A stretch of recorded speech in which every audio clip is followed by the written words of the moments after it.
Shabbat Shalom. Rabbi Aaron Boxt here from Temple Kolemeth in Marietta, Georgia.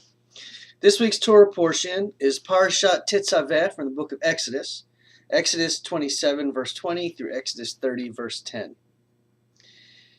In a nutshell, this week's Torah portion describes for us a couple of really important things.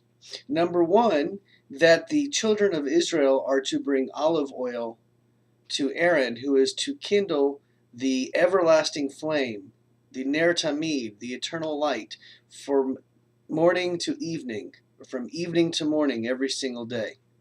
This is, of course, the origination of why every synagogue in the world has a Ner Tamid, an eternal light. It comes from this part of the Bible.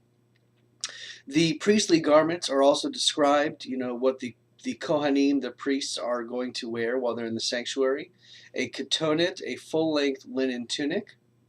Michnasayim, the particular kinds of linen pants they were to wear. The mitznefet, or the migba'at, a linen turban. And an avnet, a long sash that's worn around the waist.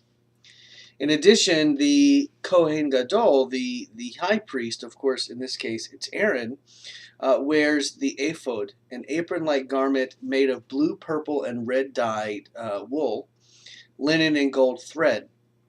The choshen, a breastplate containing 12 precious stones inscribed with the names of the 12 tribes of Israel. And the me'il, a cloak of blue wool with gold bells and decorative pomegranates. And of course the tzitz, a golden plate worn on the forehead bearing the inscription, Holy to God.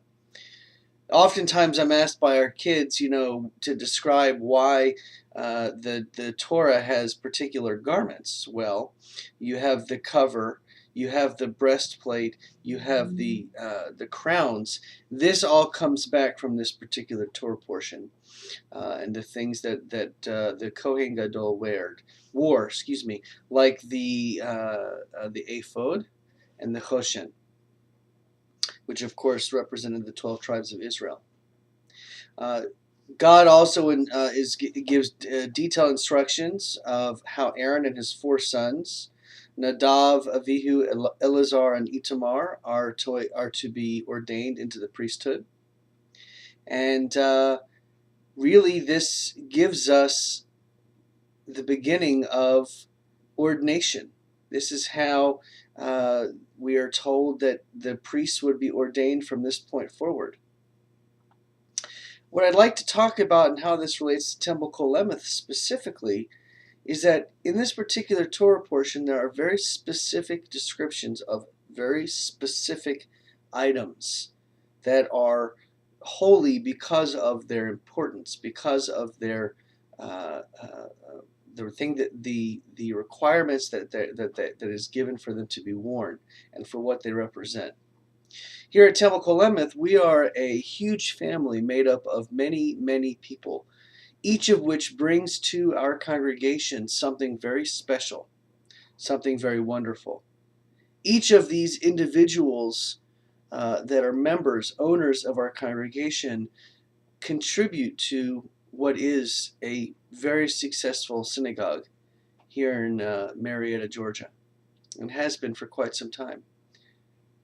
Temple Kolemeth is the kind of place where anybody can come and can connect and feel not only a spiritual connection but also a familial connection. We really do want all kinds of people to be represented, and we want everyone to feel comfortable when they come here.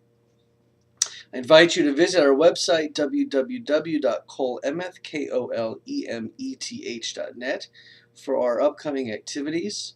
A lot of things going on in the synagogue these days. We have our Reggae Shabbat this Friday, this Shabbat.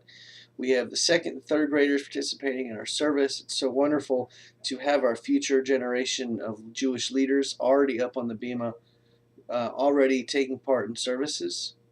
We also have lots of other things coming up in the future, so please check out our calendar. Of course, you want to register for our Avodah event in April, in which we signify the importance, we recognize the importance of members of our congregation. Again, I hope you take some rest this Shabbat and spend some time with your family. And I hope to see you and welcome you very soon into the Temple Kolemeth family. Shabbat Shalom.